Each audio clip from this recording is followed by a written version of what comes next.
बच्चों, आज हम पढ़ने वाले हैं न्यूक्लियस के बारे में, है ना। न्यूक्लियस जैसे कि मैंने आपको पहले बता रखा है, इसको क्या बोलते हैं? Brain of the cell. ठीक, तो यानी कि सेल के जितने भी कामकाज होते हैं ना, वो कौन करता है? न्यूक्लियस करता है। वैसे नहीं, न्यूक्लियस करता नहीं, न्यूक्लियस करवाता है। लाइक अगर सेल को बोलना है ना कि भाई थोड़ी एनर्जी चाहिए, है ना, बस एकदम एनर्जी नहीं रह गई है, तो ये क्या करेगा? माइटोकॉन्ड्रिया को बोलेगा ए ऐसा है ना, फटाक से जो है एटीपी रिलीज करो, सेल को हमारी क्या चाहिए? एनर्जी चाहिए।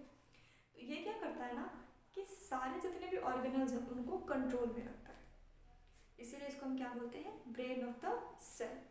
चलिए आइए शुरू करते हैं बिना किसी देरी के। ये क्या है? पार्ट ऑफ अ सेल है, यानी कि सेल का एक पार्ट है, सिर्फ पार्ट नहीं बोल सकते, सेल का एक बहुत ही इंपॉर्टेंट पार्ट है। और कहाँ होता है? प्रेजेंट इन द सेंटर, यानी कि ये सेल के एकदम सेंटर में प्रेजेंट होता है। लाइक अगर ये सेल है, अगर ये एक सेल है, ये कहाँ पे होगा? यहाँ कहीं प्रेजेंट होगा, यानी कि एकदम बीच में प्रेजेंट होता है। चलो, इसकी खोज किसने करी थी? रॉबर्ट ब्राउन ने करी थी। कब करी थी? 1831 में। ईयर पूछा नहीं जाता, नाम याद करिए, क्या है? Robert brown. ठीक है, रॉबर्ट ब्राउन ने कब किया था? 1831 में किया था।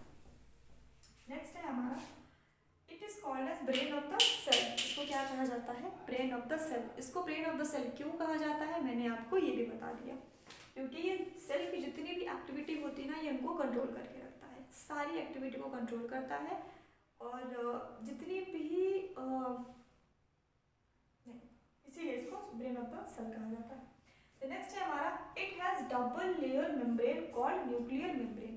हम एक काम करते हैं, मैंने यहाँ पे डायग्राम बनाया नहीं है, इसलिए नहीं बनाया ना ताकि मैं पढ़ती जाऊँगी और मैं बनाती जाऊँगी। तो आप भी अपनी नोट्स ले लो, पेन पेंसिल जो भी चाहिए आपको, जिससे भी आप लिखते हो आप वो ले लो और मेरे साथ बनाने की प्रैक्टिस करो।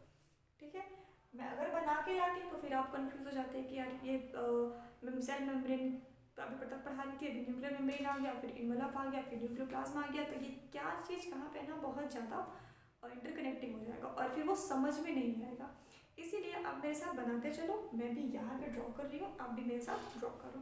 ठीक, तो क्या होता है मैंने बता दिया, तो अगर मैं सेल के अंदर ही बनाऊंगी ना तो वो बहुत ज़्यादा कॉम्प्लेक्स हो जाएगा, इसलिए मैं न्यूक्लियस को अलग से बना रही हूँ, है ना। तो ये क्या बोल रहा है कि it has a double layer membrane. अगर मैं बोलूँ कि क्या है ये? एक न्यूक्लियस है, ये क्या है? एक न्यूक्लियस है। ठीक, ये कैसा होता है? Double layer. डबल यानी कि दो दो लेयर होंगी, तो एक और बना लेते हैं। ये कैसी है? ये डबल लेयर मेम्ब्रेन है। अच्छा, एक बात और, हम सिंगल वाले को तो मेम्ब्रेन बोलते हैं, लेकिन जब ये डबल है तो इसको हम न्यूक्लियर मेम्ब्रेन, तो ये सिंगल वाली हुई ना, ये क्या है हमारी? एक सिंगल क्या है? ये न्यूक्लियर मेम्ब्रेन है। अभी क्योंकि ये डबल है ना, तो इसको हम क्या बोलते हैं? कलेक्टिवली क्या बोलते हैं? और न्यूक्लियर इन्वेलप बोलते हैं। तो ये आपको ध्यान रखने वाली बात है, इसको हम क्या बोलते हैं? Nuclear envelope. ठीक, अति महत्वपूर्ण क्या है? Nuclear envelope. तो इसको हम क्या बोलते हैं? Nuclear envelope.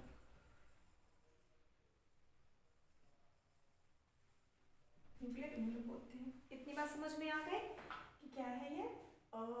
न्यूक्लियस है, सेल के बीच में साइज।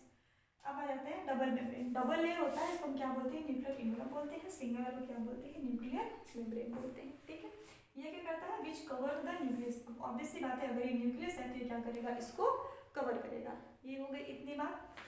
नेक्स्ट है, न्यूक्लियर मेम्ब्रेन हैज पोर्स। ठीक,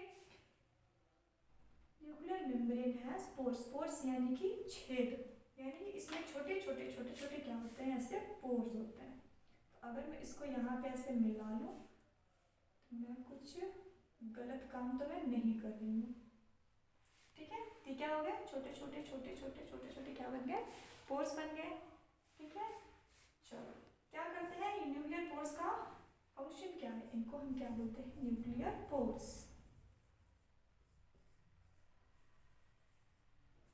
अब क्योंकि ये न्यूक्लियस है, तो यानी कि इसमें जो पोर्स है उसको हम क्या बोलते हैं? न्यूक्लियर पोर्स बोलते हैं। और इसको हम न्यूक्लियर इन्वेलप क्यों बोलते हैं? बोलते हैं, क्यों? क्योंकि ये न्यूक्लियस के चारों तरफ है, उसकी आउटर कवरिंग है, इसलिए हम इसको क्या बोलते हैं? न्यूक्लियर इनवेलप बोलते हैं। अच्छा, ये पोर्स का काम क्या है? वो है ये transfer the material to and from the nucleus. Nucleus के अंदर अगर कुछ चीज़ चाहिए होगी तो ये कहाँ से लाएगा? अगर हम इसको चारों तरफ से इसको बंद कर देंगे तो जो भी अगर कुछ नेसेसरी चीज़ें हैं वो अंदर कैसे आएंगी, और जो अननेसेसरी चीज़ें हैं वो बाहर कैसे जाएंगी? ऐसे ही हमने प्लाज्मा मेम्ब्रेन में भी पढ़ रखा था, क्या? Selectively permeable. ठीक है, तो उसके लिए तो हमने क्या बोला था कि वो सिलेक्टिवली परमिएबल होती है। लेकिन न्यूक्लियस में क्या होता है कि इनके पास कुछ छोटे छोटे पोर्स प्रेजेंट होते हैं जिनको हम क्या बोलते हैं? Nuclear pores. ये क्या करते हैं? ये भी इम्पोर्ट एंड एक्सपोर्ट का काम करते हैं। एक बात और, प्लाज्मा मेम्ब्रेन क्या कर रही थी ना कि वो सेल के बाहर यानी तो सराउंडिंग है ना, वहाँ से ये इम्पोर्ट एंड एक्सपोर्ट कर रही थी। लेकिन ये जो न्यूक्लियस है ना, ये सेल से ही इम्पोर्ट एंड एक्सपोर्ट करती है। ठीक है, समझ में आया? बहुत बढ़िया। नेक्स्ट है हमारा, हाँ इतना समझ में आ गया। नेक्स्ट है हमारा the nucleoid inside the liquid inside the nucleus called as nucleoplasm. अब आ जाते हैं इसमें कि यहाँ पे कोई ना कोई लिक्विड भी प्रेजेंट होगी, ये ठीक है। ये क्या है? एक लिक्विड पार्ट है। किसके अंदर है? न्यूक्लियस के अंदर कुछ लिक्विड है। इस लिक्विड को हम क्या बोलते हैं? न्यूक्लियोप्लाज्म।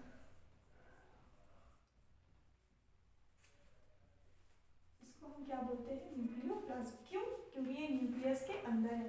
प्लाज्म मैंने आपको बताया था, कोई भी अगर लिक्विड चीज होगी तो साइंस में इसको हम क्या बोलते हैं? प्लाज्मा बोलते हैं। समझ में आई? जैसे कि प्लाज्मा मेम्ब्रेन था, प्लाज्मा को एक कवरिंग जो है वो कवर कर रही थी, उसको हमने बोल दिया प्लाज्मा मेम्ब्रेन। साइटोप्लाज्म यानी कि सेल का जो भी लिक्विड पार्ट था उसको हम साइटोप्लाज्म बोल रहे थे, है ना। तो अगर कोई भी चीज न्यूक्लियस के अंदर कोई लिक्विड पार्ट है तो उसको हम क्या बोल रहे हैं? न्यूक्लियोप्लाज्म बोलते हैं। अच्छा, तो ये जो न्यूक्लियोप्लाज्म है ना, ये क्या करते हैं? इसके दो पार्ट्स हैं, मतलब ये दो चीज़ों को कंटेन करती है। एक है क्या? न्यूक्लियोलस, और दूसरा है क्रोमेटिन मटेरियल। यहीं पे न्यूक्लियस के अंदर एक छोटा सा और ऑर्गेनेल होता है जिसको हम क्या बोलते हैं? न्यूक्लियोलस। इसको हम बोलते हैं न्यूक्लियोलस। ठीक, और क्या होता है? कुछ ऐसे धागेनुमा संरचना होती है, कुछ ऐसे धागेनुमा संरचना होती है, यूं यूं यूं यूं यूं। इसको हम क्या बोलते हैं? Chromatin material.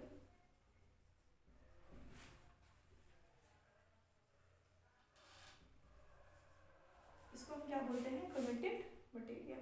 इतनी बात समझ में आ गई कि नहीं आई? आई होप समझ में आ गई होगी, क्योंकि मैंने बहुत ही आसानी से आपको ये बनाना भी सिखा दिया और इसके बारे में भी आपको समझा दिया, तो यहाँ तक दिक्कत नहीं होनी चाहिए। चलिए अब इसके हम आगे बढ़ते हैं, तब तक आप इसको नोट कर लो और इसको ड्रॉ कर लो, ये बहुत इंपॉर्टेंट है। ओके,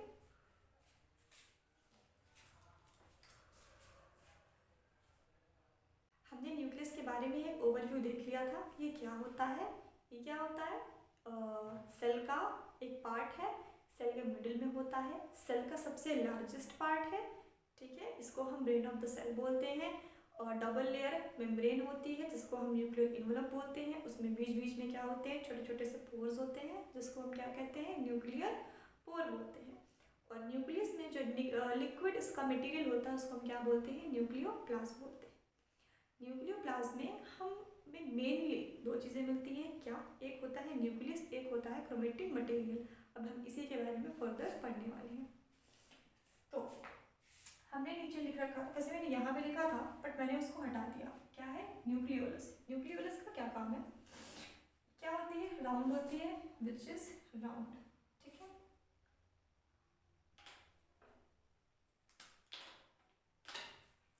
कैसी होती है? राउंड होती है। इनसाइड द न्यूक्लियस, न्यूक्लियस के अंदर होती है। सिंगल मेम्ब्रेन होती है, जैसे कि अभी हमने देखा कि कैसी है ये डबल मेम्ब्रेन है ना। यानी कि देखो, एक मेम्ब्रेन न्यूक्लियस की क्या है? एक ये है, एक ये है और एक ये है। बट आप देखो इसमें जो न्यूक्लियोलस है हमारा वो क्या है? एक सिंगल मेम्ब्रेन है ना। ये भी समझ में आ गया। साइट फॉर राइबोसोम बायोजेनेसिस, अति महत्वपूर्ण प्रश्न। ठीक, राइबोसोम जेनेसिस यानी कि जो राइबोसोम का फॉर्मेशन होता है ना, कहाँ बनती है वो? न्यूक्लियोलस में बनती है।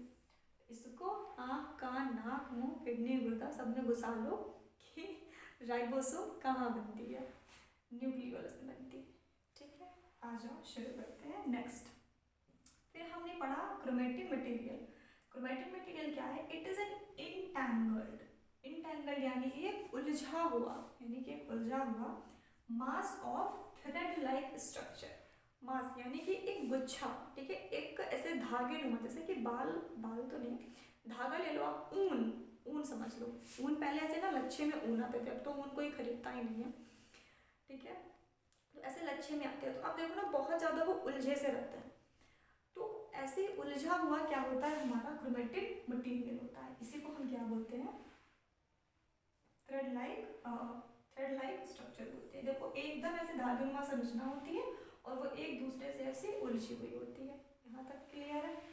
नेक्स्ट है at the time of cell division, यानी कि जब सेल को डिवाइड करना होता है। डिवाइड यानी कि जब एक सेल से दो सेल बननी होती है। अब ऐसा तो है नहीं ना कि बेटा हम सिर्फ एक ही सेल से बने हुए हैं, हम बहुत सारे millions billions of the cells, daily कुछ सेल्स डेड हो रही हैं, डेली नई सेल्स बन रही हैं। तो वो कैसे बन रही हैं? लाइक अगर हमें कहीं चोट लग जाती है तो क्या वो जिंदगी भर रहते हैं? वो तो कहने की बात हो गई ना कि कुछ घाव जिंदगी भर रहते हैं, कुछ नहीं होता ऐसा, घाव भर जाते हैं, ठीक है, कुछ क्रीम लगा लो तो निशान भी भर जाते हैं। तो वो कहने की बात है। चलो, तो क्या है कि सेल डिवीजन के टाइम पे तो हमारे घाव कैसे भरते हैं? धीरे धीरे धीरे धीरे हमारी नई सेल्स, पुरानी वाली जो सेल्स है वो धीरे धीरे खत्म होती जाती है और उनकी जगह पे नई नई सेल्स आ रही हैं। कैसे आ रही है? कि हमारी जो पुरानी वाली सेल्स हैं वो डिवाइड करके नई सेल्स बना रही हैं। तो इसी को हम बोलते हैं सेल डिवीजन। तो जो क्रोमेटिन मटेरियल होता है ना, ये सेल डिवीजन के टाइम पे क्या बन जाता है? क्रोमोसोम, जिसको हम हिंदी में बोलते हैं गुणसूत्र। क्या बोलते हैं? गुणसूत्र। ठीक, इसको हम बोलते हैं गुणसूत्र। अब बोलोगे मैम ये क्या बला है? बेटा ये बला नहीं है और ना ही ये अगला है, ये अपर बला है। बहुत इंपॉर्टेंट चीज़ है ये, क्या? क्रोमोसोम। तो क्या है? यही क्रोमेटिन मटेरियल हमारा सेल डिवीजन के टाइम पे क्या हो जाता है? क्रोमोसोम में कन्वर्ट हो जाता है। और एक बात और, ये ना हमें चलिए आ जाते हैं हम इस पे, क्रोमोसोम पे आ जाते हैं, फिर मैं बताती हूँ क्रोमोसोम क्या होता है। वही है, थ्रेड लाइक स्ट्रक्चर है। अब अगर इससे बना है तो थ्रेड लाइक ही होगा, है ना। कंटेन्स डीएनए, ठीक है, इस पे अभी हम बाद में आते हैं, थ्रेड लाइक है। और एक बात कि ये जो है ना, ये कब विजिबल होता है? Visible at the time of cell division, ठीक है। सेल डिवीजन के टाइम पे कैसा हो जाता है? विजिबल, यानी कि हमको दिखने लग जाता है। आँख से नहीं दिखाई देता, माइक्रोस्कोप में दिखाई देगा, बट हाँ ये दिखने लग जाता है। तो इतनी बात समझ में आ गई, कब विजिबल होगा? सेल डिवीजन के टाइम पे विजिबल हो जाता है। और क्या है? कंटेन्स डीएनए, ये डीएनए को कंटेन करता है। डीएनए क्या है? डीएनए एक जेनेटिक मटेरियल होता है।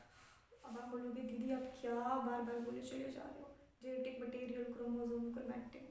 रुको ज़रा, सब्र करो, धीरे धीरे सब समझ में आए, है ना। तो क्रोमेटिन मटेरियल था। क्रोमेटिन मटेरियल क्या है? वो एक थ्रेड लाइक स्ट्रक्चर है, वो वैसा ही रहता है। लेकिन जब सेल को डिवाइड करना होता है तो किस में कन्वर्ट हो जाता है? क्रोमोसोम में कन्वर्ट हो जाता है। क्रोमोसोम हमें कब दिखाई देगा? जब सेल डिवीजन होगा। इतनी बात समझ में आ गई। क्रोमोसोम के पास क्या होता है? डीएनए होता है। ये भी समझ में आ गया। अच्छा, अभी ना मैं एक सिंपल सा फ्लो चार्ट बना दूंगी जो कि आपको बहुत आसानी से समझ में आ जाएगा। और मैं वीडियो में ना कुछ इमेजेस डाल दूंगी, तो आई होप आपको और अच्छे से समझ में आ जाएगा। मैं इधर यहीं कहीं जहाँ भी जगह मुझे दिखेगी मैं वहाँ पे एक इमेज डाल दूंगी। क्या बता रही थी मैं? तो हाँ, क्रोमोसोम के पास क्या होता है? डीएनए होता है। डीएनए के पास क्या होते हैं? जीन्स होते हैं।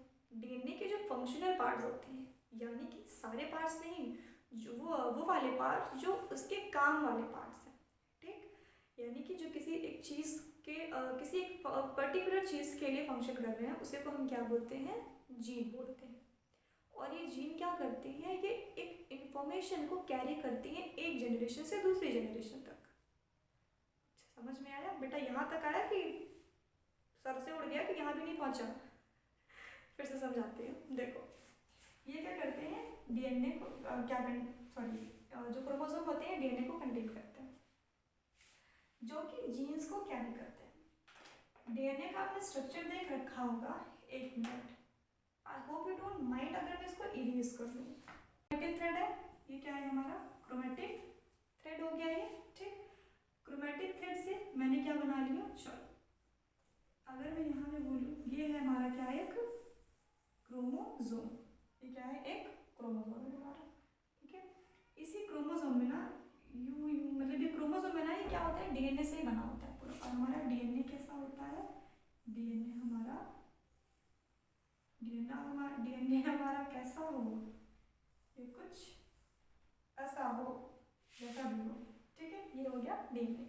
मैंने बताया कि डीएनए का जो कुछ फंक्शनल पार्ट होता है, लाइक अगर ये एक पार्ट है डीएनए का, इसको हम क्या बोलते हैं, जीन्स बोलते हैं। समझ में आए, जीन बोलते हैं।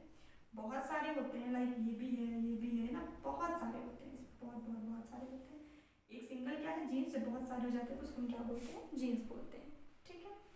तो ये क्या था हमारा, क्रोमैटिन मटेरियल था, ये क्या हो गया हमारा, क्रोमोसोम हो गया, और ये क्या हो गया हमारा, डीएनए। और डीएनए के पास क्या है, जीन्स। इतनी बात समझ में आई। अब ये जीन्स क्या करती है ना, ये कुछ इंफॉर्मेशन को कैरी करती है। इतना लंबा जाने की जरूरत नहीं है कि कैसे करती है, क्या क्या कैसे क्या, उतना नहीं जानना है। जीन्स क्या करती है, कुछ इंफॉर्मेशन को कैरी करती है जो कि एक जनरेशन से दूसरी जनरेशन तक जाती है, ठीक है। आपको कभी ना कभी किसी ना किसी ने कहा होगा कि बेटा तुम अपने पापा जैसे लग रहे हो, या तुम अपनी मम्मी जैसे लग रहे हो, अरे तुम्हारी शक्ल तो तुम्हारे दादी से बहुत मिलती है, ऐसा क्यों बोल रहे हैं, क्यों मेरी शक्ल और आपकी शक्ल एक जैसी नहीं है, क्यों मैं आपसे बहुत डिफरेंट हूँ, क्यों आप दूसरों से बहुत डिफरेंट है, क्यों ऐसा, इसलिए क्यों आप अपने फैमिली मेम्बर से ही मतलब मिलते जुलते हैं, दूसरों से क्यों नहीं मिलते जुलते, ऐसा इसलिए क्योंकि आपके अंदर जो भी कैरेक्टर्स है ना, वो किससे आए हैं, आपके पेरेंट्स से आए हैं, ठीक। अच्छा, बहुत बार तो मम्मी ये बोलती है हमारी कि एकदम अपने पापा पे गई है, एक पैसे की बुद्धि नहीं है, फलाना ढिमकाना, जो भी बोलती है, सभी को बोलती है, मेरी मम्मी भी बोलती है मुझे, है ना, सभी के यहाँ ऐसा होता है। तो ऐसा क्यों बोल रही हैं, क्यों, क्योंकि उनको पता है कि जो कैरेक्टर्स है वो कहाँ से आए हैं, हमारे अपर जनरेशन से आए, है ना। और संभावना है कि जो हमारे कैरेक्टर्स हैं वो हमारे अगली वाली पीढ़ी में जाएंगे, उनके जो कैरेक्टर्स हैं वो उनकी अगली पीढ़ी में जाएंगे। लेकिन ये कैसे जा रहे हैं, कोई ऐसा थोड़ी है कि कोई ट्रे में लेके जा रहा है, हाँ ये कैरेक्टर्स हैं आप ले लो, और ये कैरेक्टर्स को आप अगली पीढ़ी में पास कर देना, ऐसे नहीं होता। ये ऐसे होता है नहीं। तो क्या करते हैं, ये जो जीन्स होती है ना, इन्हीं के पास कुछ पर्टिकुलर मतलब कुछ फंक्शनल यूनिट्स होती हैं, वो मैं भी आपको बताऊंगी तो आपको कतई समझ में नहीं आएगा, ठीक है। तो क्या करती है, इंफॉर्मेशन को कैरी करती है, जो कि एक जनरेशन से दूसरे जनरेशन में भेजती है। ये बात समझ में आ गई, बस इतना ही है, ठीक। एक बार रिवाइज कर लेते हैं। क्रोमैटिन मटेरियल है जो कि कन्वर्ट हो जाता है किसमें, क्रोमोसोम में कन्वर्ट हो जाता है, कब, सेल डिवीजन के टाइम पे, सेल डिवीजन के टाइम पे हो जाता है। और ये सेल डिवीजन, क्रोमोसोम के पास क्या होता है, डीएनए होता है, डीएनए के पास क्या होता है, जीन्स होती है। जीन्स क्या करती है, ये कुछ इंफॉर्मेशन को कैरी करती है जो कि एक जनरेशन से दूसरे जनरेशन तक उसको ट्रांसफर करती है। इतनी बात समझ में आ गई, इतना ही फंक्शन है इसमें। अच्छा, एक बात और, ये जो डीएनए है ना, इसके पास इतनी पावर होती है, इतनी ज़्यादा ये पावरफुल होता है कि ये सोचो, आपने मूवीज़ या किसी सीरियल वगैरह में देखा होगा कि डीएनए टेस्ट कराओ तो पता चल जाएगा कि मर्डर कौन है, या सीआईडी आप सबने देख रखा होगा, है ना। तो फिर एक साइंटिस्ट है, मुझे उनका नाम नहीं याद है, बट वो सारी चीज़ें बस यूँ ही करते हैं, एक टेस्ट ट्यूब लेंगे, उसमें से ब्लड स्टेन डालेंगे, जो भी डालेंगे वो कुछ ऐसे शेक करेंगे, फिर बोलेंगे कातिल का ये है, कातिल ये है, वो थोड़ा जो भी है, ठीक। तो उनका ये हालांकि बहुत ही अजीब सा मेथड उन्होंने दिखाया है इसमें, इतना इजी नहीं होता किसी को फाइंड आउट करना, है ना। लेकिन मैं ये बता रही हूँ कि डीएनए में इतनी पावर होती है ना कि अगर किसी भी चीज़ का डीएनए अगर आपको मिल गया ना, तो हाँ आप ये पता कर सकते हो कि किसका है ना, मिलता जुलता आप बता सकते हो। तो डीएनए के पास क्या होती है, ऐसी इंफॉर्मेशन होती है कि आप एक सेल को कंस्ट्रक्ट कर सकते हो, समझ में आया? कितनी छोटी यूनिट है डीएनए, लेकिन आप उससे पूरे सेल को क्या कर सकते हो, कंस्ट्रक्ट कर सकते हो। ठीक है, आई होप इतना समझ में आ गया होगा। नेक्स्ट हम आते हैं न्यूक्लियस के फंक्शन पे, तब से आप इसको नोट कर लो। हमारा फंक्शन ऑफ द न्यूक्लियस क्या है? Process of cell division. अभी अभी मैंने बताया कि सेल डिवीजन में हेल्प करता है। जब एक सेल से 2 सेल बनाने होते हैं तो ये क्या करता है, ये हेल्प करता है। क्यों? क्योंकि इसके पास क्या है, क्रोमेटिन मटेरियल है, सारी की सारी इंफॉर्मेशन है एक ऑर्गेनिजम्स की, तो इसलिए ये क्या करता है, सेल डिवीजन में हेल्प करता है। Controls all the metabolic activities of the cell, यानी कि किसी भी सेल का जितना भी कार्यक्रम है बेटा,